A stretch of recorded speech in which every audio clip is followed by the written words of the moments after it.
Men Reforged, redefining masculinity.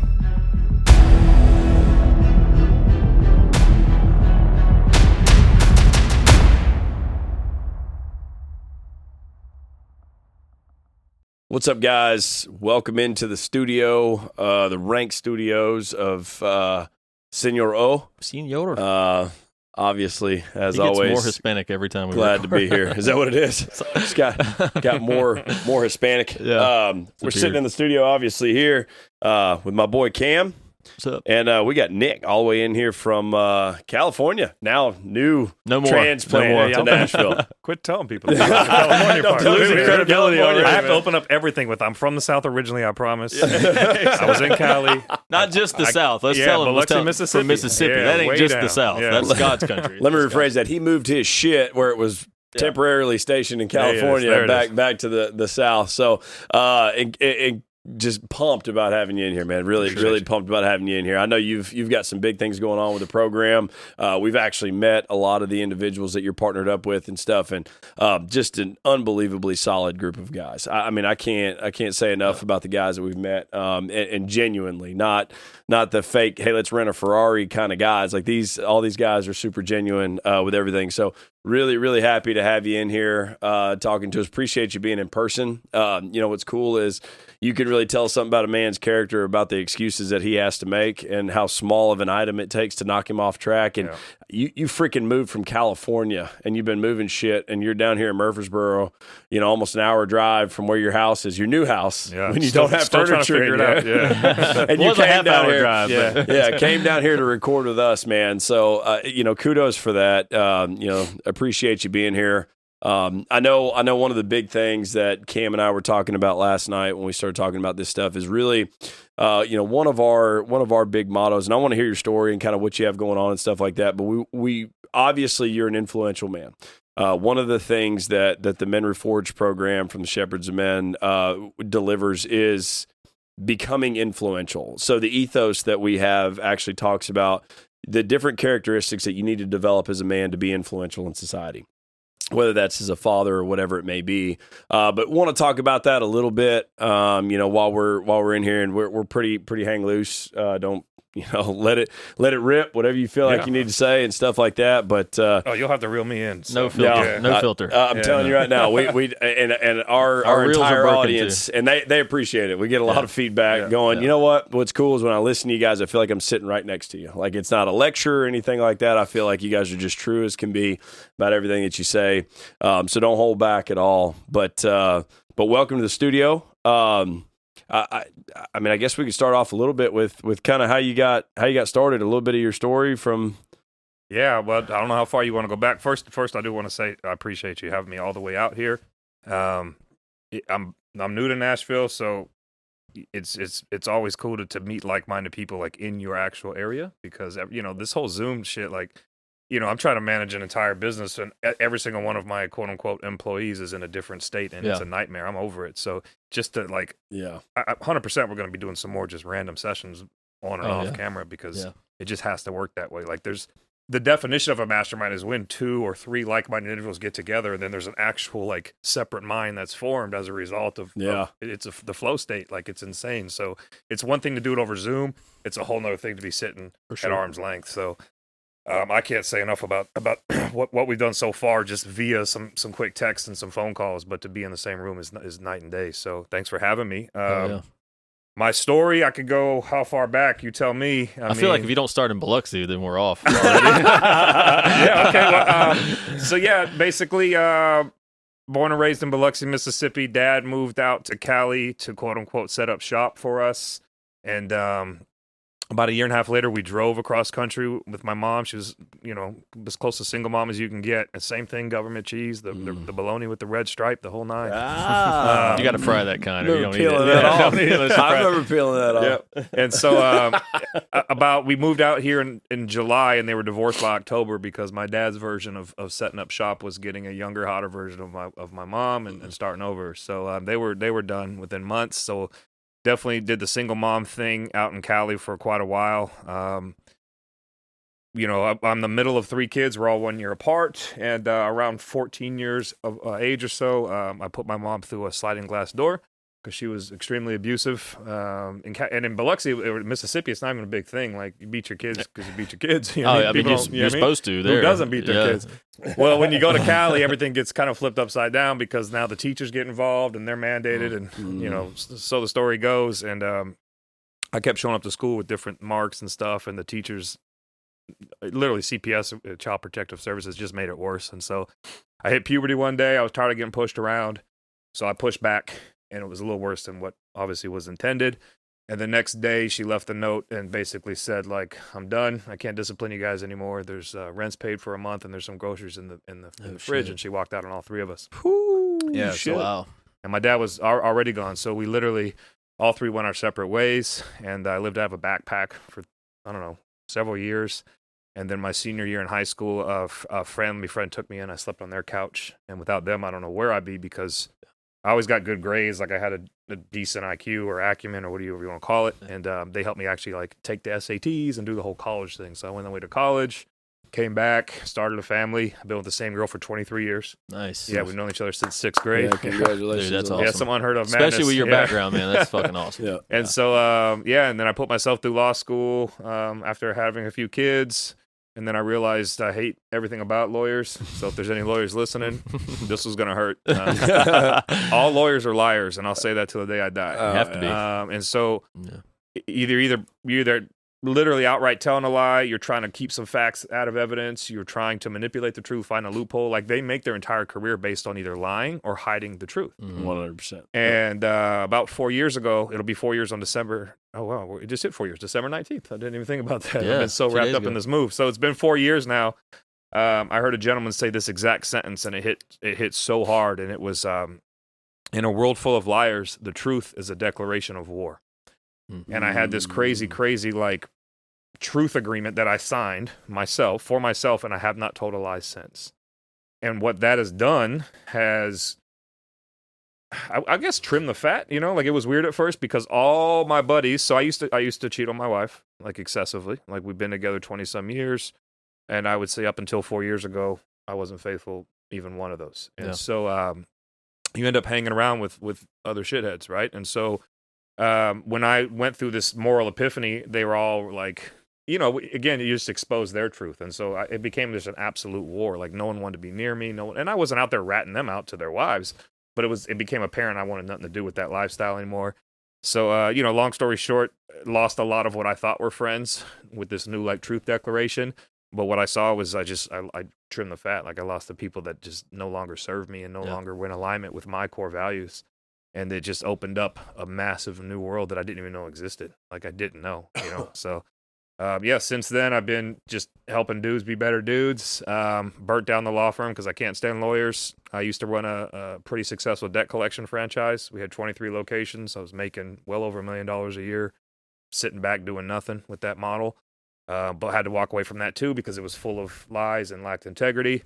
And I burnt the boat. I burnt every boat under the sun and went all in on just coaching men. And it was frightening because my family was used to a certain lifestyle. And we took a massive, massive income hit for me to go follow my path, like what I felt I was ultimately called to do. And here we are. And so I've been kind of a number two for another gentleman named Nick Long, who's my mentor, who changed my life 4 years ago. And I've helped him with his movement. And then I've been out on my own now, you know, with the program. And so that's kind of, the program was birthed almost as a necessity. Like, his model, if you will, is 7 and 8 figure dudes trying to get to big, massive exits, like sell their company. And when I was doing a lot of the application processing for him and the sales for him, I noticed, like, we were saying no to like 85% of guys because they weren't 7 figures yet. And my specialty inside of that container was showing guys like a quick 10, 15, 20 grand a month. That's kind of my MO. So I was like, man, what if we just started a movement where we help dudes that are like just getting started, solopreneurs, new business owners, like guys that just can't figure out, don't even know what 7 figures would feel like. Yeah. And what if I helped them close that gap first? And then we can open the world to other possibilities. And so that's exactly what we do. We take guys from 6-figure profits to 7-figure purpose. And the main caveat is we will not invest in someone that won't invest in themselves. But more importantly, if they don't invest in something bigger than them. So, like, you know, some form of charity. We've got a couple different things that we go into to get specific with that. But realistically, if they have no, like if you, I think you mentioned the word Ferraris, like if you want to make $1 million, you can go buy Ferraris and a big house. Like I won't help you. Yeah. It's just not my Right, thing. right. And it's okay to have nice things. It's cool. But like, yeah, we're completely rebuilding the man from the inside out. It's all about reprogramming. Like I'm obsessed with remapping the subconscious mind. I'm convinced like I can take any human being and get inside their head and remap some shit. And it's not even that like we're trying to change who they are. They've always been that person. It's always been there. They Help were them just realize programmed it. all wrong from the beginning. You know what I mean? Yep. And so like that's why it's called the program. It's kind of a joke because I had 6 or 7 names picked for it. And I think earlier you guys had said that you were kind of like just running with this after a few meetings at a restaurant. You didn't even know what you had yet. And you were, you know, there's this concept that's called don't wait, create. And I'm the opposite. I'm the guy who waits, and I won't put things out until it's perfect and you know my logo's on point. And you know what I mean? And you guys did it the right way, just so you know. Well, There could be some argument to that. but here's the thing: like tripping and falling over some logistics or framework, like that's nothing. Like you guys have a captive audience. You're genuine. Like people, just like you said, they feel like they're just having a conversation with a dude. Yeah. Like that's real. Yeah. That's it. Authenticity wins every single time. Yeah. And so, yeah, man. Like essentially, it was created out of a need, and yeah, here we are. And so we've done quite a bit of work. I'm excited for what's to come. We're just getting started. Like 2022, we've got some really big things up our sleeves, and it's gaining traction because it's really about again the businessman, not the business plan. So I bet that's so much more fulfilling for you too, though. Oh, I mean, man. I can imagine going from, feeling like you're lying to people constantly or taking money from people and stuff like that to going to where you're truly impacting people and making money doing it and stuff like that. That's where the true desire is for us. We get those messages from guys that are like, you guys just listening to what you're talking about, I have literally changed the trajectory of my life and my family. Just in small habits, just little things, like nothing that's just this crazy epiphany, but just sometimes you got to hear it from somebody else to validate it and go, you know what? Maybe they're right. Maybe I should start reading. Maybe I should start meditating a little bit. Maybe I should start doing these little things that need to be done. and it is the little thing. That's Well, and I want to go back to something you were talking about that I can relate to big time, and it's part of our ethos as association. 100%. And you talked about you hung out with scumbags. I was the king. I was the scumbag. I wasn't the scumbag. I was the life of the party, but I just associated with the wrong party and the wrong people. And I used to open restaurants. When I got in college, I started bartending, doing that kind of stuff. Then I got kind of recruited to help open some restaurants, and it was never really what I thought I was going to do, but I enjoyed the lifestyle. It was fun. I felt like I was throwing a party every night, but there was drug use and alcoholism and, promiscuity and all that kind of stuff. It's just the life you lived. And I just remember, like, every morning I would wake up, or midday, whatever the hell it was, if I was opening or late, that day. And I was just like, I just felt like such a fucking loser. I was like, this is not who you are. This is not what you're called to be. You're just wasting time right now. And thank God you talked about Nick, I believe it was. You said that helped change your life 4 years ago. I had a guy come into my life that was introduced to me through a friend of mine that I went to school with that was, and we talked about this last night, that was and still is one of my best friends on earth. His name's Paul. And he's the guy that I don't know if he ever did anything wrong in his life, still to this day. And I know him better than anybody knows him. I still haven't found flaws, like very minor. So it took me a while to relate to that at all because I knew how flawed I was. But aside from all that, the thing that was important is I saw a lifestyle, and not just financially. I saw a lifestyle of how he treated his wife. I saw how he treated other people. I saw like how he cared for people and served people with no expectation in return. And I was like, that's the shit that I want to do. That's the people I want to hang out with. Even if I just want to hang out with guys like that. And I literally went from general manager of a pretty badass restaurant in Memphis, Tennessee, if you can have one in Memphis. I heard it's hard nowadays. Dude, it's one of those Someone places. recently told me it's the Detroit of Oh, it's Tennessee. Like, bad. they don't even claim that city anymore. Yeah. No, They try to carve it off and give it back to Mississippi. Yeah, Or Memphis is Arkansas. part I think of we should give it to Memphis. Arkansas. Memphis is part of Yeah, Mississippi. I wouldn't recommend it. I lived there 2 years, and leaving was one of the easier decisions of my life. But If y'all got listeners in Memphis, my bad. no, they know. They do know. Dude, They do know. I used to speak on a weekly basis at local events, and I said that almost every time. And I was like, if y'all are from Memphis, you already know I'm right. Like, don't even get offended. Yeah. I think I had one person get butthurt about it one time, and they probably deserve to live there. So, but it was one of those things where I literally went from all these people that I thought were friends that were really just bar acquaintances that would stay up until the sun came up doing nonsense with me. And I said, I just want something better. And I shut it down. I left my job. I packed my shit up, and I moved out to Tennessee, to Chattanooga, in a day. Like, no job, no nothing. Just moved out here. I was on Paul's couch for like a week. Yeah. And looking for a job, doing whatever. Now I was single. I didn't have any kids, so it's obviously that could certainly easier. But it was one of those things where you go, this is it. I'm drawing the line right now. And I'm telling you, the association, this is why I was so big when we were laying out the ethos about association. I was like, that is one of the number one things that people have got to get real about. Mm-hmm. Who am I hanging out with? Like, there's a whole elevator thing. Are they bringing me up or bringing me down? They ain't staying on the same floor. That's for sure. Well, there's a circle of five theory too. Like, you are the average of the five people you hang out with most. So I'll have people go through their phones and just write down your five right now, and then write down the qualities of those people or those qualities that you want. Why I usually go with it is for your son.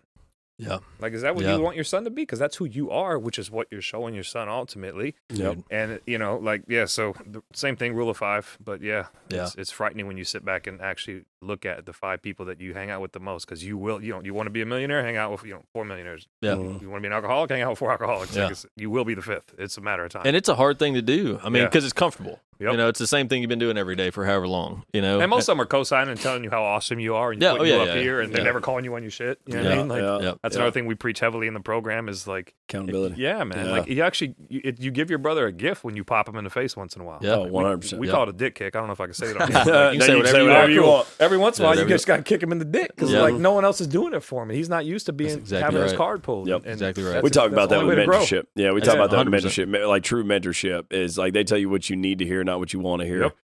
Which is difficult, and you have to have a certain level of mental maturity to be able to accept that kind of shit.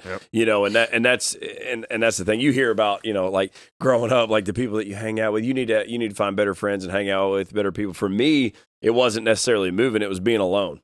I hung out with the wrong crowd. We had similar story. I was selling drugs. I was an entrepreneur, is what I like to look at myself as early on in life, and we didn't have any money. Cash. You didn't have PayPal or anything. No, we didn't have PayPal back then. But I was, and I was making good money doing it. Kind of thought I was a baller, surrounded by, the guys that were like, oh, you're awesome, blah, blah, blah, blah, blah. And went from that to kind of having a wake-up call, with, some stuff that happened and was just kind of like, okay, this is not sustainable. This is not going to work. If you want to make money, you want to be successful in life, you need to find something that adds value. And I stepped away from every association that I had. I spent probably 2 or 3 years alone, which was the hardest part about it. I'm used to having people, call them fluffers in the porn industry. I don't know what you would call them in that. I didn't know you had a background there too. Yeah, I did for a little while, just for a little while. Mike Honcho. But that was the most difficult part for me, was stepping away from that area and not having that, and then having to stretch myself.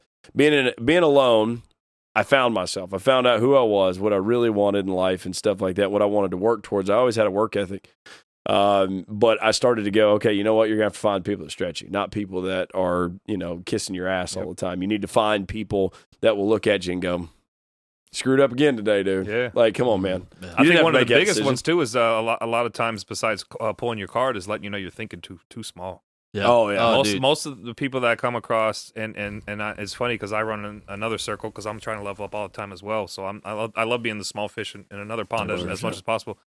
And I have this whole saying, 50 by 50, and then give it all away. So that's like my mantra.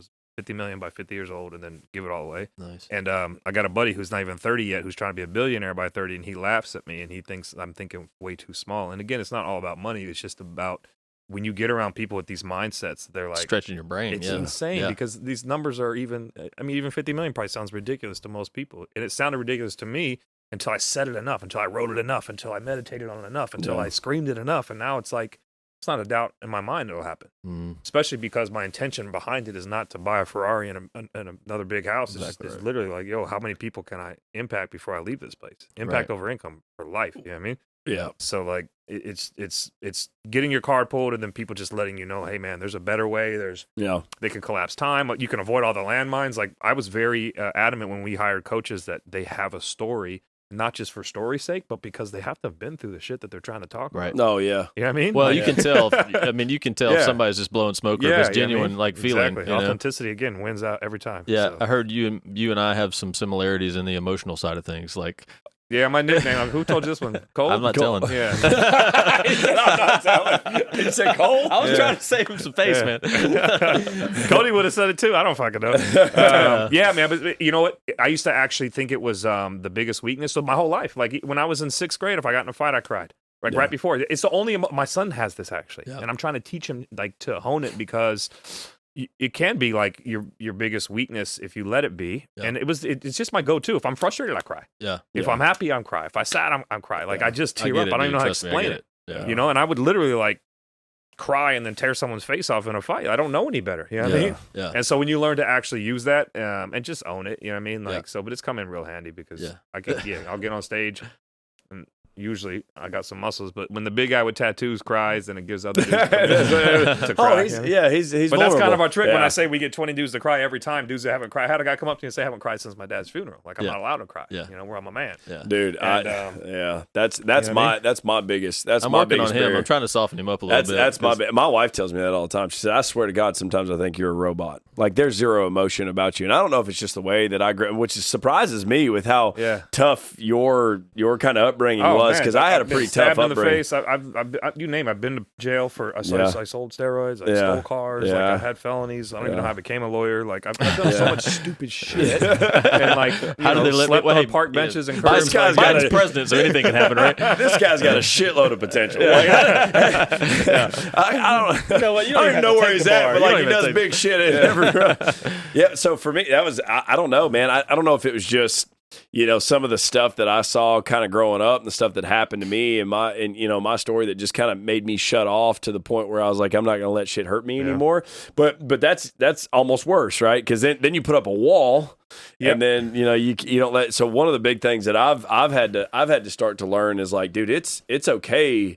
to be emotional about things at times. EQ over IQ. EQ is winning the game. EQ will win the game for the next 40 years. Emotional intelligence, like I don't care what your IQ is, how genius you are, or whatever.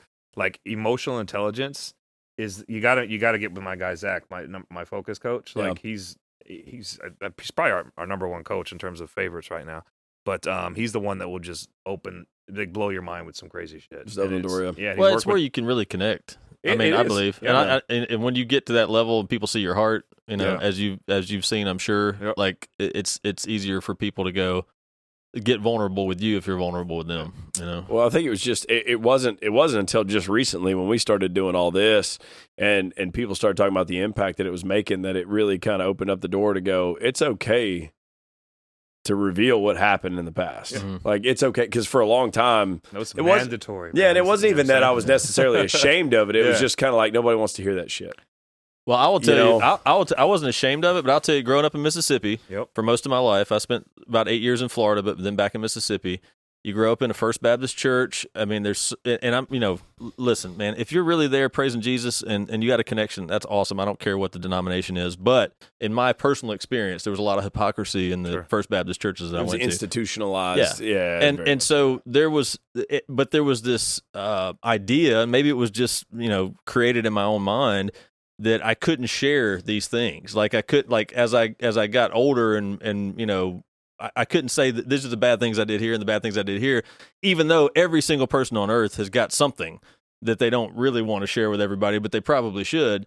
Until more recently, we have felt stronger and stronger about the fact that, like, man, we got to be super real. Like, I got to be able to, like, there's been thoughts in my mind, like, when my kids hear this when they're older, am I going to be okay with that?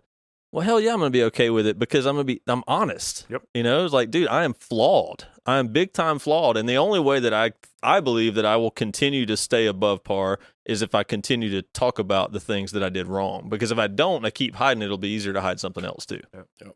So, but it's, it's good. It's for me, it's refreshing to be around other dudes that go, hey, I fucked up. I fucked up a lot. When you learn how to become unapologetically who you are, just unapologetically you, it's game over. You know what I mean? Like the most powerful dude in the room is the dude that's got nothing to hide. It's like it's like the 8 Mile thing. Like they weren't gonna get him because he just went hard on himself. Oh yeah, and it was mic drop moment. So like I'm trying to teach others, and I'm obsessed with living in that world. Like you could know every fucked up thing about me, man. Like I'll open the curtain. I don't care because it's not who you are. It's not who it's I just am something now. you did. It's just something I did. It's who I was. Like the biggest compliment someone could pay me is that I don't even recognize you anymore. Or like, you know what I mean? Like I'll bump into somebody I haven't seen in 2 years, and my energy's different. I carry myself different, whatever it is, and they say like, man, you're like completely different. Like, cool, awesome, it's working. Right on. Thank God. Coming from you, that's good news.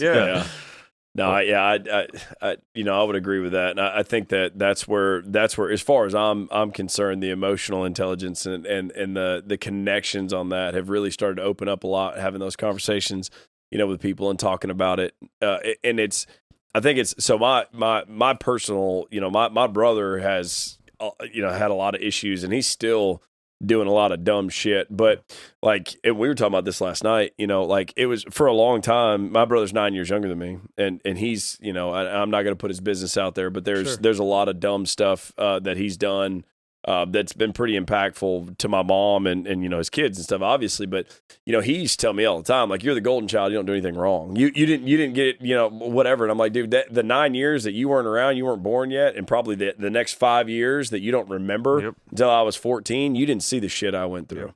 You have no idea. And then you don't know what I did. I did a lot of dumb shit trying to discover who I was, man. I made a lot of freaking mistakes. Been arrested multiple times. Like, you didn't see all that. I'm not perfect. And for him, like, the thing that really started to open my eyes about that story was, like, he thinks he's just a shithead, and that's his MO. Like, that's what he is for the rest of his life. He identifies as such. And once you attach your identity to something, it's a wrap. It's hard to... It's so hard for him to be able to receive any message you guys are trying to give him right now. Yeah. It's going to take some big time. And until he knows the truth, and that's the one thing. Like, hold on, wait a minute, you were doing shit similar to what I'm doing. Yep. Yeah. No, because it gives him permission to change. Yeah, it's exactly right. Because you changed. Yep. You see what I'm that's saying? Exactly right. Yep. Yeah. No, and that's something that we're starting to learn more. That's the importance of us telling the stories because so many more people will be. Because I know as I started associating with Paul and some other guys, I was taking some mentorship in a business arena, and I was seeing all these guys, and I was putting them on a pedestal. Yep. But then some of them finally started getting real. Like, not just stage talk stuff. They started actually telling their story and their background. And for me, it was a game changer because I was like, I thought you were way up here, and you still are. Of course. And probably even more so now, but I realized that somebody didn't just sit you up there. Like, you had to go through all the same I think that's the problem with a lot of the masterminds and all the groups and things right now is they try to preach from this place of, like, almost like an ivory tower. Yeah. Like, they've got it all figured out. They've got the frameworks and the courses, and they can, as long as you do the work, you'll be awesome. It's like, no, check it out, dude. You're going to fuck up. You're going to fuck up. That's exactly right. I'm just I'm going to walk beside you, not in front of you, not behind you pushing, right? I'm not better than you in front of you. I'm going to walk right beside you, and we're going to figure this shit out. I'm going to try to help you sidestep these landmines because I've done them. Yeah. You know what I mean? I'm gonna collapse time because I've done it. Yeah. But you will shit the bed, man. Yeah. You know what I mean? Oh yeah. Yeah. As I said, you'll fuck up, and I'm gonna let you know when you do. Yep. I mean, and that's where, from a mental maturity perspective, I mean, even in my career took off whenever my mental maturity and my professional career. It took off whenever my mental maturity allowed me to take true mentorship from individuals that said, dude, you are fucking up. Like, if you can make excuses all day long for why you're not reading. You're tired, you don't have enough time to read, or whatever it may be, but it's not hurting anybody but you. You can lie to everybody else, but you can't lie to yourself. So I'm going to tell you right now, you're screwing up. And if you can't take that, then you need to go find somebody else to talk to. And it started to, like, a lot of it was impact to my family. I started looking at my family and started going, like, what do you truly want out of life? Like, who do you want to be? What do you want to be known as? Like, not...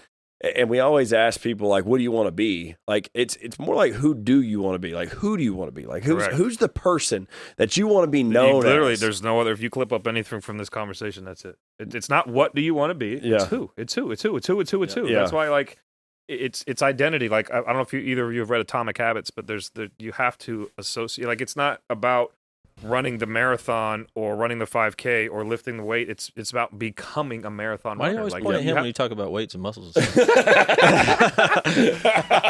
I said marathon, and I looked at you. I mean, that's actually more accurate. It is. He does a lot of the running. Yeah, but so it's about an identity. It's about 100%. becoming that person, Yeah. not just like checking a box. Like I was a professional box checker forever because I was my addiction actually. So I haven't been drunk since high school. I've never done any sort of drugs. I did steroids a lot, and I used to compete in the bodybuilding thing, and I sold steroids for 10 years. I've done my share of dumb shit. Yeah. But my number one addiction, I finally learned, like my method of sedation was affirmation from other people. Like I would just try to, like college degrees, let me go get a handful of those. Let me go to law school. Let me do let me be the best here. Let me get this accolade here. Let me buy the $200K car. Not because I'm trying to even get girls. It was because I would rather some 17, 18-year-old kid come up and roll his window down and be like, fuck yeah, bro. It was like I needed everyone to know that I finally made it, or like I was just obsessed with just 100% accomplishments. Like what new box can I check, and how can I let the world know I'm awesome? Dude, that's a huge statement. You know what I mean? My method of sedation was other people's affirmation. That's it. That's money, dude. That's that me. too. That's me to a T. Yeah. You just described me to a T. Just a lot of the stuff that I did was for the affirmations and for the acceptance of other people, and for people to look at me and go, damn, I loved blowing people's minds about stuff. That's one of the reasons that I used to work out so damn hard. Yeah. Is I used to love people going, dude, the fuck do you do all Do you that? ever take a day out? Yeah, oh my Do you God, ever eat, holy sugar? shit! Yeah. Like God, you Yeah. chisel Every like hour. what the hell is going on? You know, but that fueled me. It I does. would take that Yeah. and I would go in there earlier the Next next level. day. I'd Yeah. spend another Yeah. 15 minutes in the gym, you Yeah. know, like or whatever it may be. But that's a dangerous place to be. I think when you're around the right people, because if you were to think about the people that were giving you said affirmation, most of them like you really don't care about. Like, Yeah. you see what I'm saying? Don't like, care about the person you want. yeah, first. and because we do share a lot of wins, and we encourage people to share wins inside of the group too, because otherwise, where else are you going to share them? Like most of us are still in a circle where if we share, like if you go out and make 7 figures this year and you share it with your close network, they might hate on. They're going to hate on you. Oh sure, You see what I'm saying? no, for sure. So you have to be around the people that just want to, like, genuinely want you to win, man. Like, and I think like when we talked, and I told you guys 1,000 times, bro, I'll drop everything as long as we can make it make sense. I will. Whatever you did with Coach Dude, I don't know his name again, Bert. Bert. Like we'll map it all out. Whatever. Like let's just figure out how to get you guys wherever the hell it takes, and one day we'll all just high five and everyone will win, man. That's one of the things that I said to him after we talked the first time. I was like, you can tell there's a genuineness there. And one thing you said, I don't even remember what we were talking about specifically, but you were like, dude, I don't care. We live from a place of abundance. Absolutely. Like there's enough for everybody. And that for Bro, me we're in the was same like, exact space. You're trying to coach men to be better men. You guys can literally, and you're in my backyard, and I don't care. I told you, come to my, like, those events cost me 50 grand. wanted to come. Come to the event, don't pay a penny, and don't even fucking sign up. Come and take notes on how to run your own event. I don't give a shit. No, he did, and we dropped the ball. And No, didn't go. it was last minute. I'm just saying, come to another one. Like, it's about, like, No, we will. man, We like, will for sure. Well, when you understand the equation, which is the more you give, the more you're blessed.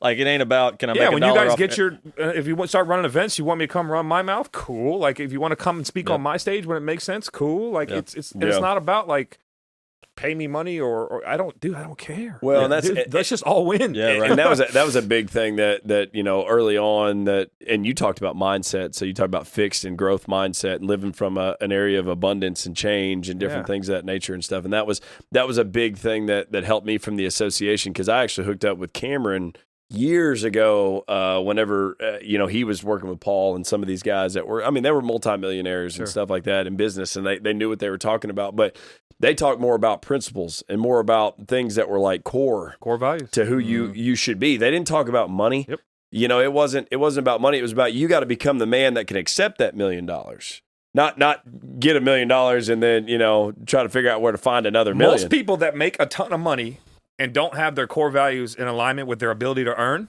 will burn that money. It's a lotto ticket. 100%. You know, It's I mean, the same. Like, let's look at professional athletes, for example. No offense, but quite a few of them are still in the club shooting, smacking bitches in elevators or whatever. Like, there's still so many people making shit decisions. Again, more money just made them more of what they already are. 100%. And if your core values don't align with your ability to earn, you'll never sustain whatever dollar amount you thought you made. It's insane to me. You know what I mean? So that's why you have to get your house in order before you even think about making $1 million. No, are you ready? Are you yeah. ready to drive the $1 million machine? Yeah, the 8-figure machine? Yeah, right. Yeah, you might not be. Yep. No, that's a good question. That's a good question to hit a lot of people right in their ego too. Like, are you ready to drive that? Yeah. Like, fuck. I don't know. Maybe for a weekend, but for your life, I don't know. I don't know. Are you really ready to sustain that? And that was one of the big things that they talked about all the time was like, dude, people that succeed at a really high level don't get there by themselves. The association and the brotherhood, there's so many working pieces. And we were just talking about this. We're like, like he talked about you guys just being really genuine. And by you guys, I mean a lot of the individuals that are connected within your sphere of influence, that we've met and associated with and stuff like that. And it was just like, dude, you can just tell, like, that's how big shit happens. Yeah. Like there's good shit that happens in pockets, but big shit that happens in pockets is because there's a lot of pockets that align, and those individuals are not egotistical about shit. And they're like, dude, we live from a place of abundance, and we're going to win together, and we're going to win big. And we go out and serve each other. Yeah, we're going to win big together. Well, Cole Taylor, like you talked about, he flies out anytime we ask on a whim just to whiteboard and go home. And then he'll fly out again for an event, and he'll probably get, he won't care if I blast this on here, but he's never asked for $1. Like, you see him, like he just wants to be a part of a big, massive movement, and he wants to continue to put himself around like-minded people and grow. Yeah. Now, don't get me wrong, I don't believe in not compensating, so that's all worked itself out per se. But again, we could call him right now on speakerphone. I said, "Yo, get here in an hour. We got some big shit cooking with the guys over at Shepherd's," and he'll just do it because he believes in the mission, the movement. And like you said, the more I give, the more it all comes back. 100%. 100%. Yeah. And that's why you don't have to worry about the compensation part of it, though. Is if your heart is genuinely in the right place, you can't help but be blessed. Like you can't put a price on those messages that you talked about. How someone heard a couple words on your podcast, and then it made them start doing these 3 little habits, and those habits turned into disciplines, which turned into standards, which changed the way they do everything. Like you said, you changed the trajectory of someone's life because you decided, instead of just talking about it at the GOAT, to start recording it and share the knowledge, and boom, change life. Because you never know who's listening. No, 100%. And the feedback, that's what we talk about all the time. Like that's worth every bit of it. Now there is a sense of growing the platform and being able to reach more people and being more efficient with what we do and really being more honed in. We talked about this last night too. Like we should be the masters of what we do. When we talk about being an influential man, we talk about the 6 ethos of an influential man that we've laid out. We should master every single one of those. We should be the leading authority in what that is. When somebody thinks about Men Reforged or an influential man, they should think about us. That's the way our mindset should be. They should be like, hey, Shepherds of Men. So they got a Men Reforged program. It's a kind of 6-step set of ethos that run you through becoming an influential man, and those guys got it figured out. So there's a developmental phase before you can become like a true leader, which when you guys keep saying influential man, I just think leader. That's the first thing that comes to my mind. But there's learning it, which clearly you guys, like you said, have spent hours on hours, right? Learning, and not just learning from research, but learning from just conversations, etc. Then there's living it. So you got to learn, then you got to live it, and you have to live it. You have to master all 6 of those before you can go out there and lead. So it's learn it, live it, lead it, and then when you're really ready to go ape shit and you get all your frameworks, then you leverage it. And those, to me, if you can master those 4 stepping stones, like, it's a wrap. And some people don't ever want to leverage. They don't want to scale. They love just living it all day long. Yeah. But you got to learn this shit like crazy. Right? Then you have to live it. Like we have a thing called Core Forward. If my guys, my coaches, especially, if you're not living the Core Forward, get the fuck out. Yeah. Right. There's no way I could step on stage and preach this if I'm not doing it. You know what I mean? So I go to an incredible church back in Chattanooga, and it's my pastor is like also a personal mentor of mine. He's just a great dude, like one of the most approachable, real dudes you ever met in your life.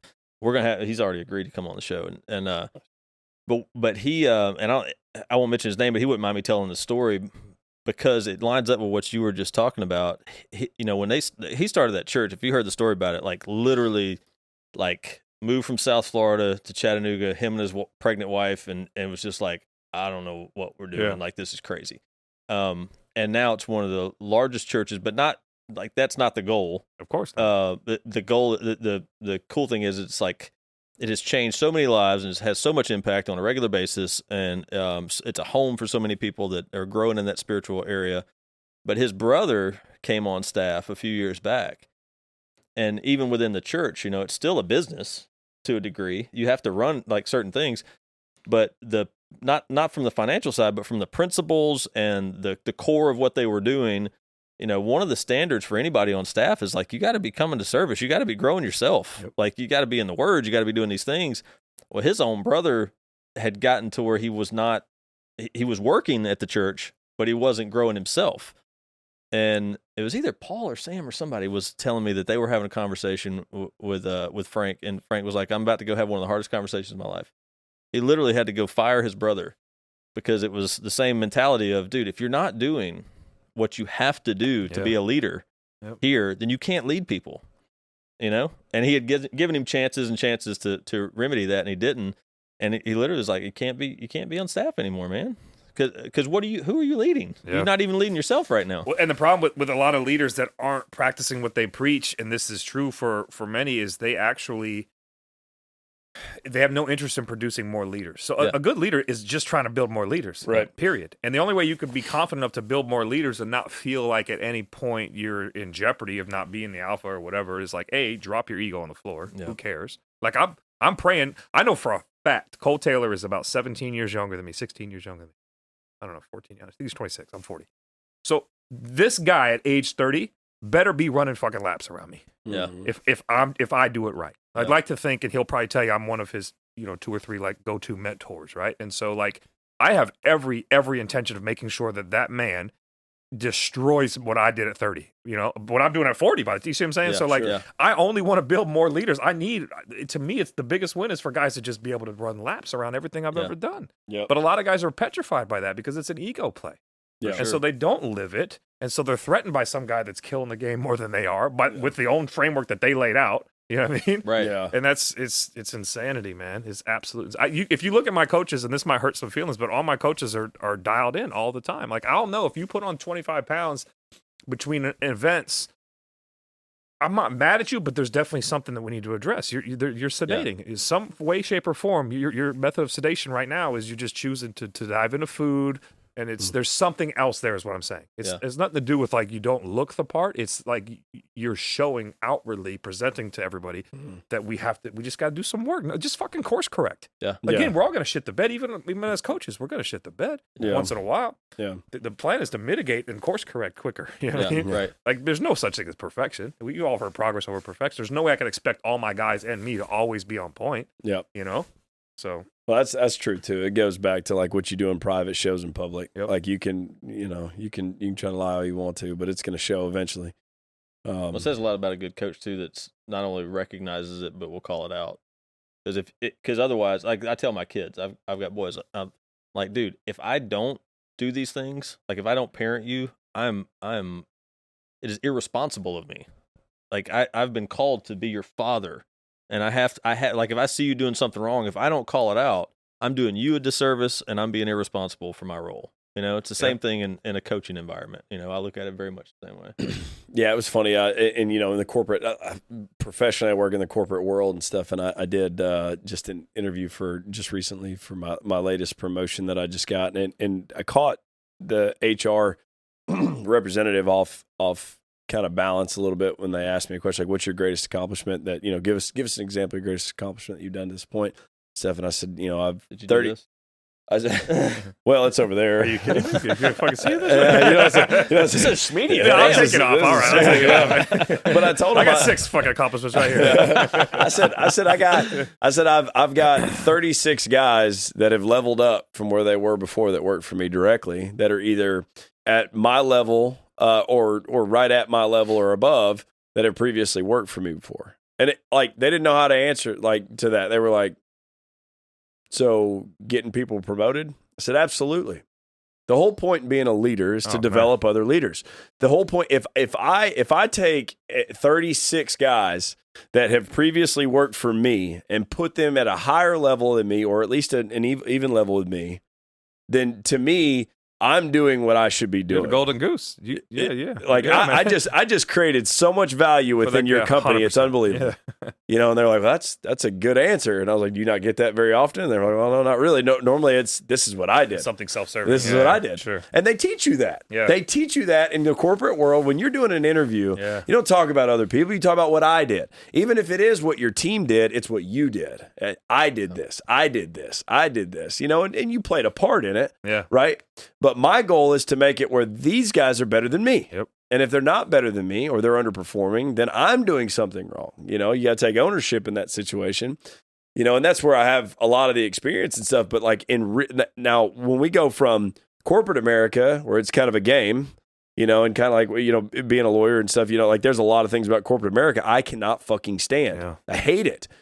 But now when you start talking about the real world and you start talking about affecting fathers and stuff, and now kids are living a better life because their dad decided to make changes in their life and what they're doing, like just like you did. The changes you made, the changes I made, changes he made. That's different.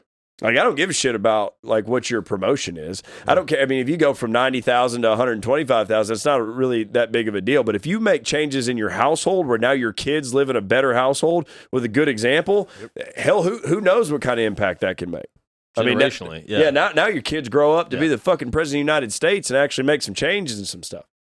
And that's where I started really looking at it. And I'm like, don't get me wrong, the career pays for my family and stuff like that, but this is where I need to be at. Yep. This is what I need to be doing. This is far more important than anything I'll do. So just so we're clear, you just said it indirectly 8 times. You have to monetize the shit out of this. Yeah. All right, just so you know. Yeah. because look, right. The world needs more of you. So let's say your time right now is split 80-20, 80% corporate, 20% this movement. Yeah. Right? What does it look like if you go all in on this? And the only way you can go all in on this is if you're mentally where you need to be, meaning at least bills are paid. So it doesn't have to be monetized to the degree that you're killing the game right now.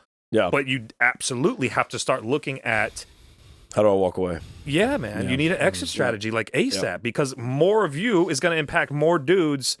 If we don't, it goes back to what we were just talking about. It's irresponsible of us because if we have the ability to be that voice, 100%, and impact, if we don't do it, then we're wasting. People want to pay for these things, just so we're clear. Yeah, they absolutely do. Yeah. And I'll make sure that that's we're the same way. We had this conversation. We were blessed with the opportunity to be around some great mentors and some great examples and stuff in business years ago, and it was a network marketing kind of thing, but we just lucked up and ended up in a group of mentorship within this network marketing that were legit. Like probably some of the most legit people I've ever met in my life. Yeah. And we went to events and were involved in these different things. And we were talking about it last night. It's amazing. Like I would have paid 10 times what I paid to go to this stuff because of how impactful it is. I mean, even in the small things, like when you would be like, I'm tired. You think about it and you go, what? I'm not tired. I'm sleepy, but I can read. Yep. And I can read intentionally, not to check a box. I was going to go down a whole tangent on intention. No, dude, hey, I'll tell you. Hey, yeah, man, I'm obsessed with that. That's probably one of my. That's definitely my word for 2022. But that's been my obsession for the last 6-7 months. Is like just I built this thing called like an action sandwich the other day, and I gave it to my guys, and it's intention, action, intention, and it was like. I don't know, man. It's just I'm so obsessed with that. Yeah, sounds delicious. Yeah, it is delicious. Well, now it's a joke. Like, yo, did you eat your fucking action sandwich today? Yeah, right. I mean? So like, because that like, all right. So I'll just break it down real quick. Do whatever. So like, it looks better on a whiteboard, but just imagine the bread is just I. So and the meat is always action. Like nothing is anything without action. Good ideas are shit without actually putting them into play, right? So, but I think where people drop the ball is then they drop the next layer, like the bottom piece of the bread. And so like, if you intended to. You bought the book with the intention of reading it, but you never read it, right? So you didn't take action. Well, let's say you took action, you read the book, so now you feel like, cool, I did what I intended to do. Mm-hmm. But then while you're reading the book, there's another level of intention there. Right. Mm-hmm. Why are you actually reading the book? Is it because Nick said, hey, you should go check out Atomic Habits? Mm-hmm. Or is it because you actually want to glean something from this action that you're taking? So what is your intent during the action? And that's where I think some people miss the next step is, you bought the gym pass with the intention of going to the gym. You went to the gym 5 days a week for a year. You're so fucking excited. You're a professional box checker. Yep. Unless you had intention with every single rep, every single set, you had a plan. You knew your drop sets. You knew your resting recovery. Like, you know what I mean? Like, why are you dropping the intention ball when you got the first action step done? Yeah. What does it look like to go intention, action, intention one more time? Dude, I was the master of when I started being taught about reading and different action steps, listening to powerful audios, podcasts, video, whatever. I was the box checker extraordinaire. Yeah. And honestly, like to a point, and I've told the story a lot before, is it was good because I had none of those habits. So I was creating the habits, just checking the box. And then subconsciously I started realizing there was some change going on. Like I'd start talking differently. I'd start thinking differently. And then it became like, oh shit, well, the only thing I've been doing differently is listening to different stuff, watching different stuff, reading intentionally, and then it became, okay, now when I read, I'm not just going to be like, okay, it's been 20 minutes. That's what he said, Did do. read, Yeah. Because I would literally be like, oh, 17 minutes, you 3 more minutes. were remapping your subconscious. Yeah, there's exactly. a whole theory, there's 21 days to create a habit. And essentially, the discipline you showed to then create the habit after 21 some odd days, I think there's a different version of that, but we'll stick with the 21-day theory. And then you're forming a completely new habit by being intentional around those. Now what can I get out of this reading, and how can I grow? And so now I go I still catch myself going, man, I only read X number of pages. I should have read more. But then I'm like, but in those pages I read, I gleaned in value. Yeah, like I was growing from. If it's 2 pages, I was marking it up. I was taking notes. I was doing whatever, and that's what I needed to get today. Have y'all ever had side note? Have y'all ever read something maybe y'all probably never miss a day of reading. Sometimes I miss days of reading, and you go a couple days, then I'm because I'm in this world now in my brain for the last decade. I'm like, I didn't read yesterday, I didn't read the day before, and then I'll read, and it'll be exactly what I needed to hear that day. Oh, and if I'd have read that 2 days ago, I wouldn't have got what I got. Yeah. And so I have to start forgiving myself a little bit. Yep. It doesn't mean that maybe I shouldn't have read something else. Sure, but certainly. I don't know. I just feel like it goes into that whole bigger plan thing where I go, I needed to read that today. I'm a science junkie. When I say remap the subconscious, I'm really I need to know how the neurons, I have to understand the science behind it to really get behind it. But I will tell you this, about 4 years ago when I had my truth agreement and my moral epiphany, if you will, I finally let go for the first time in my entire life, and I just I've never had more of those moments that you speak of. Maybe I'm just obviously more aware of them, more consciously aware. But essentially, by just letting the universe do its thing, the universe wants you to win, man. It wants to get out of your way. And it's so to your point, 100%. I felt that exact thing, and you're right. If you would have read it 2 days prior, it wouldn't even have landed. You know? Yeah. And so I got more out of it, and then there's no sense in beating yourself up. That's what you've been talking about throughout this conversation is dude, we're going to shit the bed every now and then. Missing a couple days of reading maybe is not really shitting the bed, but if you are dead set on this is the only way I can grow, this is the way I can get out of my old association, my old habits, just don't beat yourself up if you miss a day. Just do it again the next day, right? Because it's easy to do. I think that has a lot. That goes back to intention. It has a lot to do with the intention behind it, though. If you gotta understand that you are gonna shit the bed, like you said, but you don't use that as an excuse to be okay with doing it. No, you use it as a hey, listen, you made a mistake, move on, kind of thing. Let's move on to the next day. We're gonna do it right tomorrow. Just course correct, man. Yeah, It's It's not intended. Imagine to you have this massive ship, and your destination is this island, 200 miles, whatever, 2,000 miles away. So let's say it's something you're trying to have in the next year and a half. The slightest little tweak of that massive steering wheel on that ship will completely change the trajectory of your course. And so you could get off course with one little kick, missing a day or two of reading, but conversely, you can whatever. And the longer you stay off course, the more you miss the mark completely. So these tiny little tweaks, and it's okay if it's not, you're not giving yourself permission to fall off, 2-3 times, whatever. But when you fall off, just know that it's this tiny little course correction, and boom, you're right back where you need to be. Right. Nobody's saying skip 5 days because what you need to hear is 5 days from now. Don't tell Hold on now. Don't beat yourself up if you missed a day. Go to the next day and do it. I know one of the things, and I love what you just said there. That intentional sandwich, is great because it's. One of the things that I personally started doing is journaling what I was reading. So instead of just reading my book to read it, I would actually pick my book up, read it with the intention of writing down my thoughts behind it. Yeah. So every time I would read a chapter or read a certain, segment of whatever it is, I would actually write down my thoughts on it, which would reinforce what I was learning from it and what it meant to me.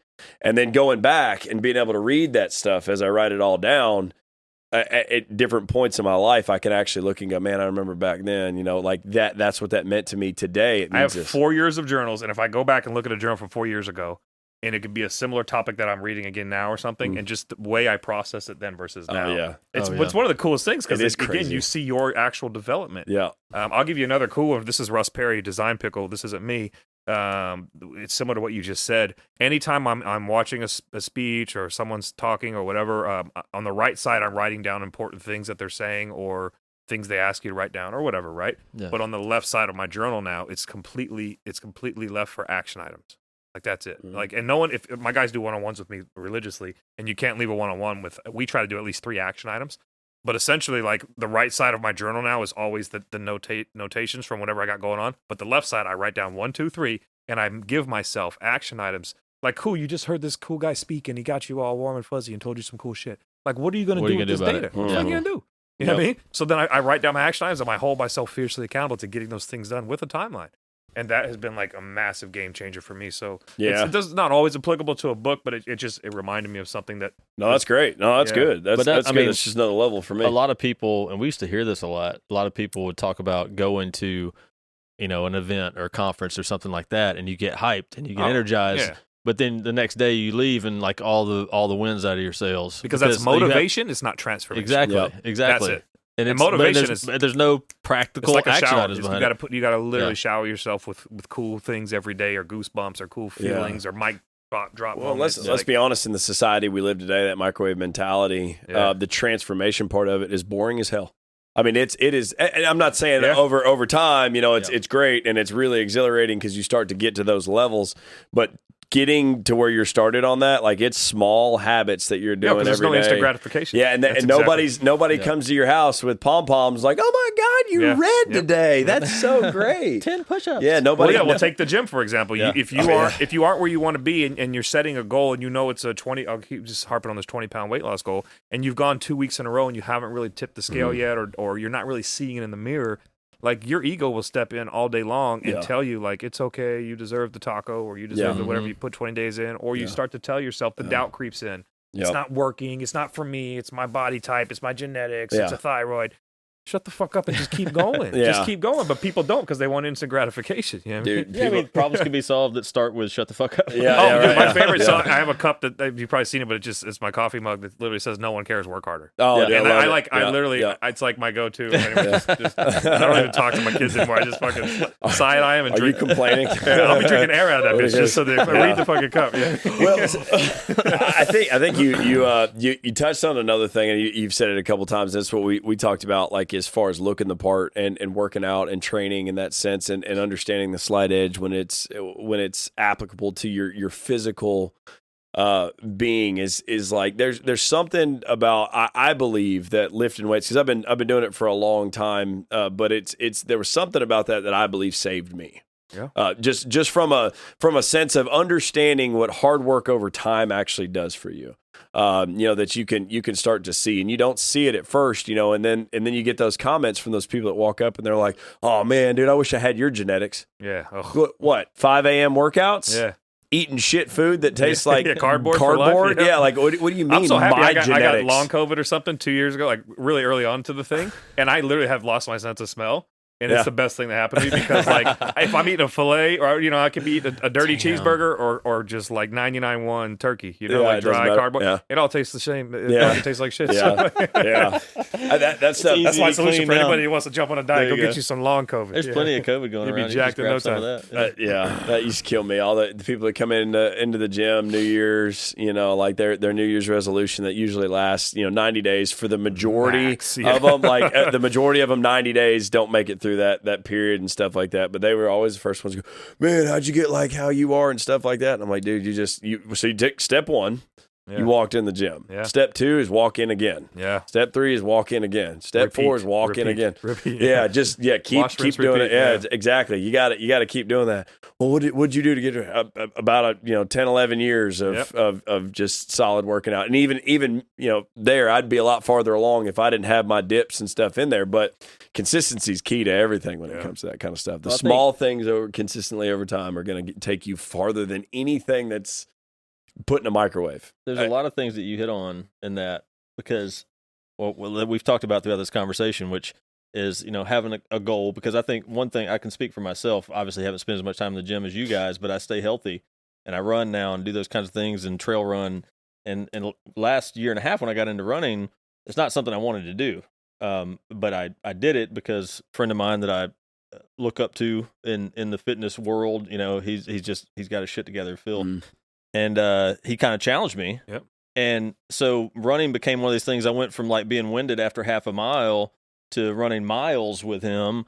And then it was like if you want to keep getting better at this, let's actually set a goal. Like, so he had this way of going, like, kind of volunteering me for something or suggesting that I be a part of something. Yeah. But what it did is like, it gave me this, it's like, you know, cause what I did last January, I did the Rabid Raccoon, which is a 25K trail run through the mountains, 15 and a half miles. And I'm like, the most I had ever run at that point was 10 miles. Yeah.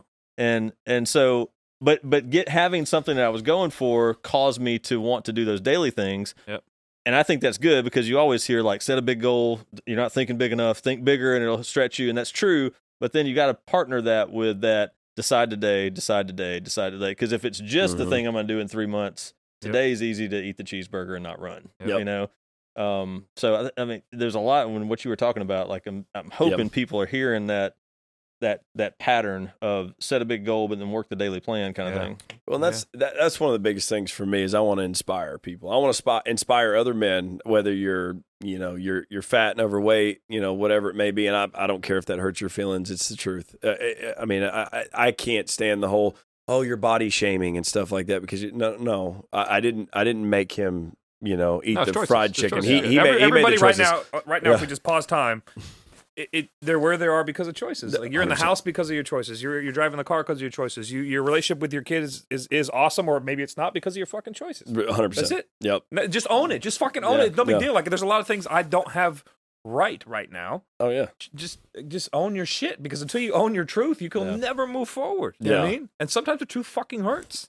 You know a lot of times the truth hurts, but it sets you free, right? Yeah. That's the biggest thing. Like it'll hurt at first, and then it sets you free. If you can deal with the pain of the truth, eventually it's going to set you free. Eventually it's going to put you on a trajectory to something that you actually want out of life, you know, and the long-term benefits of that. But I that's what I truly want out of life, is to be able to have a shit pot, which is kind of Southern for a lot, a shit pot of guys out there that are living a better life because I was here. Yep. That feel great about themselves, that are confident, that are, you know, just gentlemen, that, you know, hold doors for women, that put their fucking shopping cart up, that aren't lazy, that aren't toxic to society and stuff like that. And, you know, that was a big, I think that's probably a common goal for both of us, obviously, is to make it where men are not, because this whole toxic masculinity bullshit that everybody talks about and stuff is not truly toxic masculinity. Masculinity is not toxic. No.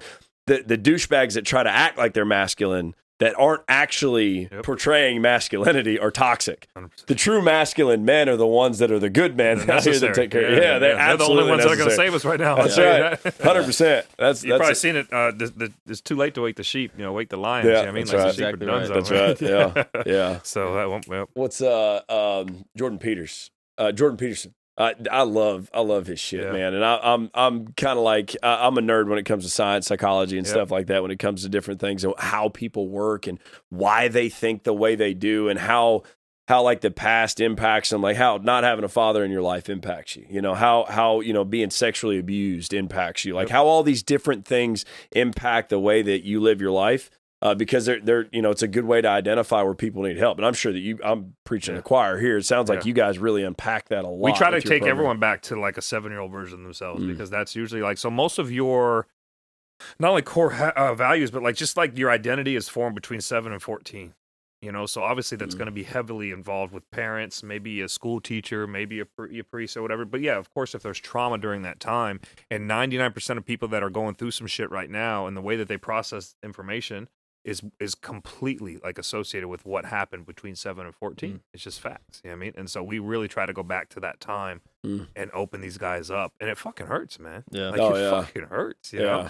And then we do a lot of work. We get in there with a scalpel, and we find out what needs to be taken out or again reprogrammed, and we build them back up. But it allows us to really I can't remember the gentleman who wrote the book, but it's these 8 levels of connections and of connecting. And that's why we try to get them vulnerable and get them crying, because if you can share like one of your most darkest secrets with somebody, and like when you've actually shared that with a human being, like your level of connect, like that brotherhood right there, it'll never be broken. Yeah. This is why the military is where it is. Like they do the same thing. They take you and they strip you down to a 7-year-old boy, and they build you back up literally through Hell Week or through boot camp. for the simple fact that you actually have to be able to take a bullet for the guy next to you. Right. And you have to be able to do that shit in a week. And you don't fucking know this guy because he flew in from Kentucky, you flew in from wherever, right? Yeah. And so it's a similar concept, not to that degree, obviously, but like when you can form those relationships, and we try to do that in 48 hours, it's game over. Yeah. It really is. And we're not trying to like psychosomatic anybody. We're literally like just trying to show them like what's possible, and like they've had it the whole time. Like one of the things we preach, and you probably heard Cody Jefferson say something similar, is we're human beings. We're not human doing. Yeah. And so those of us that are professional like box checkers and affirmation seekers, Yeah. it's not about like, so think about when you were born. Let's say you're 5, 6 months old, 3 months old, and you're in a fucking stroller. Your mom's pushing you through the mall. How many people came up and told your mom how beautiful you are, and you're perfect? You were fucking perfect at 3 years old or 3 months old. Yeah. And you hadn't won the fucking big game yet. You hadn't gotten the promotion. Right. You hadn't done the cool. You hadn't done a fucking thing. Yeah. You were just being. Yeah. And so the point being is like true transformation is not about actually changing anything about you. Like you have everything in you right now to be a nine-figure dude, or to be the fucking king of the world, or impact like you have everything right now. It's fucking there. Yeah. It's just fucked up because something happened that fucked you up. Yeah. You got a lot of shit on top of it. You got to get off. That's it. And you're literally like, think of it like reprogram a fucking computer. Like we're going to get in there, we're going to tweak some shit, and all of a sudden you're going to look at shit differently. You're going to walk differently. Your whole entire habits, your mindset, like everything fucking changes. And then the world just opens up and gets the fuck out of your way if you want. Yeah. And that's some of it in a nutshell. You know what I mean? I feel like that could help some people. Well, I feel like that's the damn truth too. I mean, at the core of it, I mean, that's the truth of the matter. I like that too, though. We're human beings and human doers. Absolutely. Yeah, no, I like that. That's a good point though. And then when you relate it back to, you know, because I've got 4 kids, you know, and you do see that a lot. You know, everybody's like, oh my gosh, look, they're perfect, they're awesome, they're amazing and stuff like that. And if you're a competitive dad, I'm sure you are. Like you know, you got the parent that comes and says your kid played awesome in your head. You're like, he fucking struck out. Do you know how many times he screwed up out there? Don't lie to my kid. I give him a 6. Yeah. Man, I had to get to the point. So my son, my 5-year-old's wrestling right now. It's his first year wrestling, and he's getting his ass kicked, you know, on the regular, which was expected. I didn't expect him to walk out there and start mopping people on the mat. He's in pretty good shape for a 5-year-old. He's pretty stout for a 5-year-old. I've never heard Dad say that. He came out walking like this. He's pretty jacked. Yeah. But I saw something that was talking about impacting a kid and like beating them up every time they practice and just harping on everything they screw up on. And I had to get to the point where I was just like, you know what? Like, I'm going to ask him every time he gets done, do you have fun? Yeah. Do you have a good time? Yeah. Do you have a good time? Because I don't need to impose those defects on him right now. I need him to start to learn, you know, like, okay, I screwed up right here. Like I need to do this. And then when he asks for the feedback, then I'll provide it. But to sit here and just beat his ass up every time we leave practice, you know, early on. Now later on, when he knows better and he's, you know, he knows that this is what he needs to do and stuff like that. When he gets to the higher level, I'll give you a Yeah. question that helped me with my son. So my son's 14, and we're only out here a year early because he's high level soccer and he has a chance to go pro and yada yada. And I was very hard on. So I feel like I got a lot of my tools as a father late, and so like I can't wait to have grandkids. And now I understand how grandparents like think, because they're like making up for all their fucked up mistakes they did on their kids. You know what I mean? Because they've matured. Their as kids a were human tests. Being. Yeah, the kids are like, I got it now. I can't wait to get in there and undermine everything they say. I got all the answers. I don't know what the fuck they're talking about. But I always ask him like scale of 1 to 10. How do you feel you did? You know, once he gets old enough to start understanding, like you said, the mechanics and maybe you know. Yeah. And I always let him do it. And usually, and I didn't give my number for a long time, and then now I can because it's comfortable enough. But we're almost identical every time. And so, like, as hard as I am, because I'm very hard on, like, you know, my thing is this: just 120, man. Yeah, 120%. If you never score a goal again or assist or you know, if you go out there and you just bust, and I know people say that, but that's literally all it is. I just need to see you work it. Like you can score 3 goals and you may have played 70%. I'm probably gonna fuck you up. Oh yeah, you know what I mean? Like it's not about the metrics. It's about heart. If I don't see you leave it on the field, we got a fucking problem. I've said that to my kids, what I mean? whether it's sports or school, you know, education, whatever. It's like, dude, I don't care if you get all D's. Yeah, if you're giving it every damn thing you got, I'm proud of you. Yep. I really don't care. And if you're making A's and you're not trying, I'm pissed because you should be doing something else. Yeah. Well, one of the things I started noticing with mine is because of that, because I'm highly competitive. So when we're out there doing that, you know, I'd be like, what are you doing, man? You're supposed to do this. And then I started to notice that he started to think way too much while he was out there. Like, because he was trying not to fuck up. Yep. He wasn't trying to win. He wasn't trying to go hard. He was trying not to fuck up. And one of the things that I had to change and shift in my mind was, dude, like, Stop worrying about screwing up. Yeah. Go out there. If you're going to fuck up at 100 mile an hour, like at full speed. That's what I need you to do. I need you to screw up at full speed, and I'll leave you the hell alone about messing up. Now, when he messes up, does he look at you first, or does he look at coach first? He looks at me. Yeah, buddy. Yeah, I know. Yeah, buddy. He looks at me. Yeah. So he's not only is he not trying to not fuck up, he's trying to not fuck up for dad. Yeah. So we're just I mean, that's a rough one to get around too. And that's why I'm trying to fix that. And now, like, and sometimes you can do some damage that takes longer to recover from and stuff. But that's why now, I even told my wife, I said, I'm not saying another damn word to him on the ride home. I'm not going to say nothing. Yep. I'll bite my tongue and stuff like that and ask him if he had a good time and stuff. And now he gets to the point where he does ask me. Yeah. Like, do you think I did good today? Yeah. And that's hard. Sometimes it's kind of like fine. Well, I always tried hard. I always turn it around. I'm like, how do you think you did? Absolutely. And then he's like, well, probably wrestled somebody that that was kind of weak. So we do scale of 1 to 10. So we got into a habit, so then it never became awkward. So scale of 1 to 10, how do you think you did? He was shooting number 6 or 7, right? And I said, cool. 2 things you did well, 2 things you think you can improve on. Yeah. And I would let him hit 2 and 2 because he's got to know what he did well. Yeah. And then I would tell him, like, hey man, I think you did really well when you took the defenders on. 1v1s were clean today.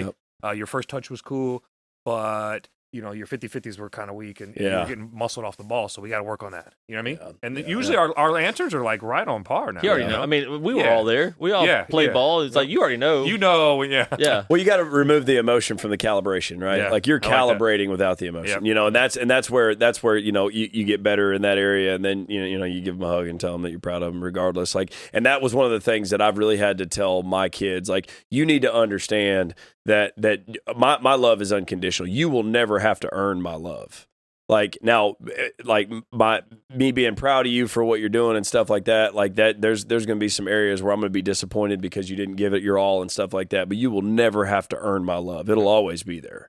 And I think that was one of the things that my 5-year-old struggled with a little bit, was like, he felt like if he wasn't, at a high level or doing shit perfect, that he was letting me down. I didn't love him anymore. And I'm like, well, the problem is you're setting a standard that's so high that it is so, because my kids accuse me of this all the time too. Like, I've been working on my whole life, and I very high work, whatever. Yep. So I check a lot of, like, I don't know, high achieving whatever boxes, and so it's already an instant frame of, like, they're comparing. I don't ever have to even say a word, and they think, what I mean? So I'm just saying, you've already dug a hole because of who you are, right? And it's so hard to live up to that they just feel it might be an impossible standard. So you have to work extra hard, just so we're clear. It's just, I mean, it is what it is. That was either that or start eating like shit and fucking. You got choices, man. Just become non-threatening. Yeah, man. Exactly. I got a guy, real low bar. Man, I got a guy that used to work for me. This is a funny story, just kind of side shoot. And he'd walk out there into some of these facilities that we had and stuff like that, and he would just talk shit to these girls out there on the floor. I mean, and some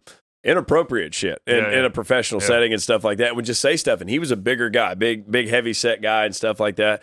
And he'd walk away, and they'd giggle and stuff like that, and he'd walk away, and I'd look at him and look back and stuff, and like finally I was like, how the hell do you get away with that shit without these girls going back? And he was like, there is zero threat here. There's zero threat here.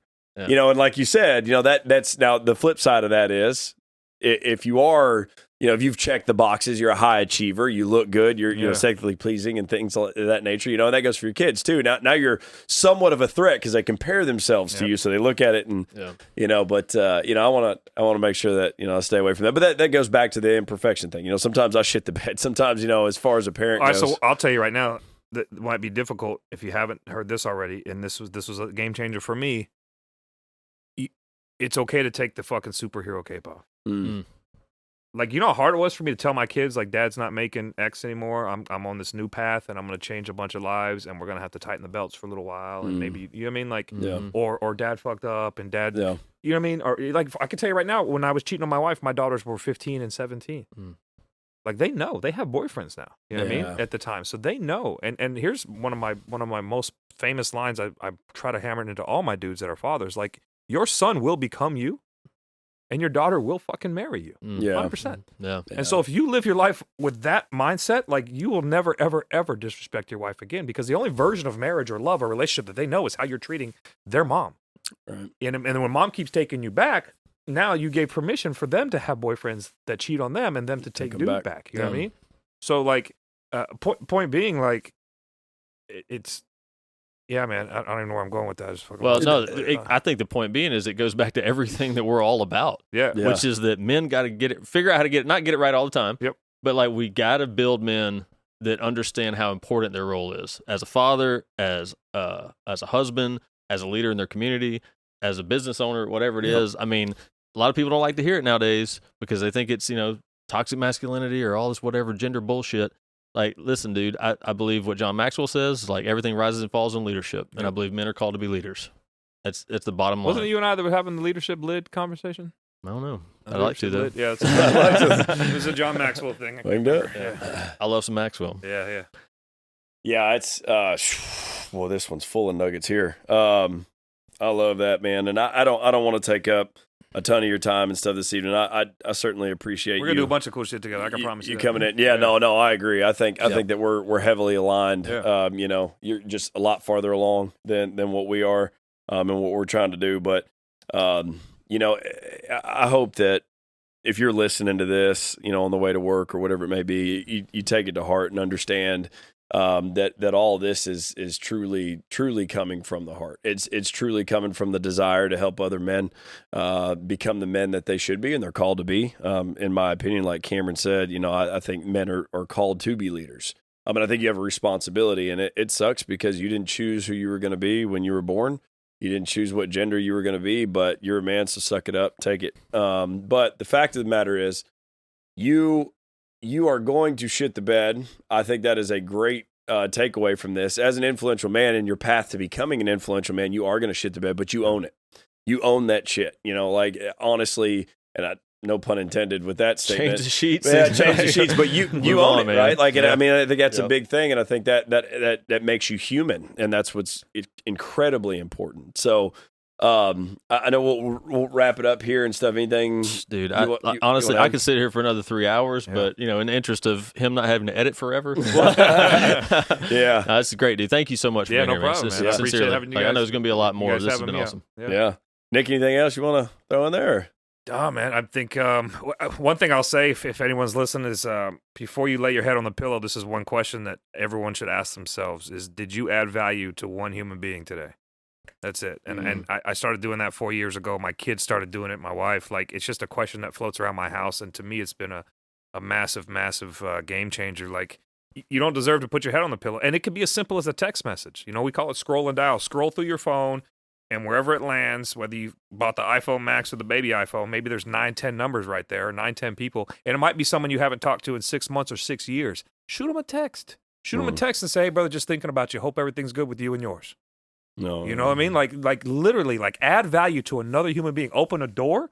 Chivalry is not dead. I'm glad to see it back here in the South. Like 100%, 100%. Proud of it. Yeah, and like it can be the easiest thing. Like smile. Like it's so easy to just add value to one human being's life. Every night before my head hits down, I have to ask myself that question. And if I didn't do it like in person, then I will shoot a couple texts or voice notes are better. Video notes, like obviously resonate a little harder, but literally add value to one human being's life today. Don't ever expect anything in return. Go Giver is probably the best book you can ever read. Go Giver. It's a great one. Yeah, man. And I guess that's just all I want to leave you with. No. Yeah, I was gonna say, where can everybody find you? And everything. I hate social media. So you don't know. I'm like the coach that coaches coaches because I don't exist much on social. I don't know. I don't even manage my own thing. ReprogramEverything.com is the website. The social, I think, is Reprogram Everything. Yep. Mine's Nick Alfano 99.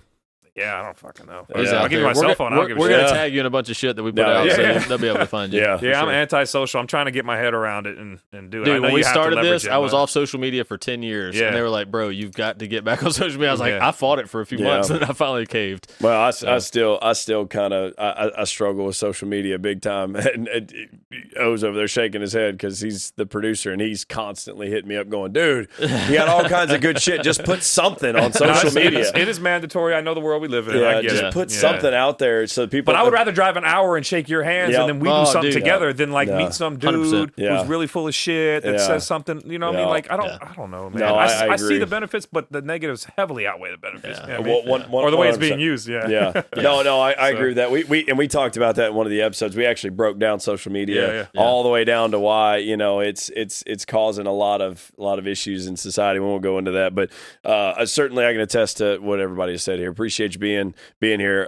Really, really, really cool to meet you in person and really get a feel for it. Because like we got the feel that you were genuine when we first met you over Zoom. But I'm with you. I'm a high touch kind of person. I'd rather be in person with you than on a Zoom meeting, but I mean, being in person, energy is everything. Man. Yeah, your energy introduces you before you even walk in the fucking room. 100%. So 100%. Well, and it validated everything that we thought about you. So that's awesome. Yeah. Really appreciate what you're doing, with the program and everything, and all the coaches that you're bringing up, because there's no doubt in my mind that the coaches that are working with you, if they take on any of your mindset, that they're going to make a huge impact to a lot of people. Well, for what it's worth, I will get every single one of them on here, either in person or Zoom. I could probably do in person. So if that makes sense for you guys at any time, like, because they all have specialties. Like, you're gonna love, like I said, my focus guy, but like, literally, I'll get them all in front of you, and they'll just chop it up for an hour and see if it makes sense. Let's do it. 100%. People, you know what I mean? Yep. And same here, man. We're open too for anything that any of you all need too. So, but with that, we're gonna wrap things up. You guys have been part of the movement.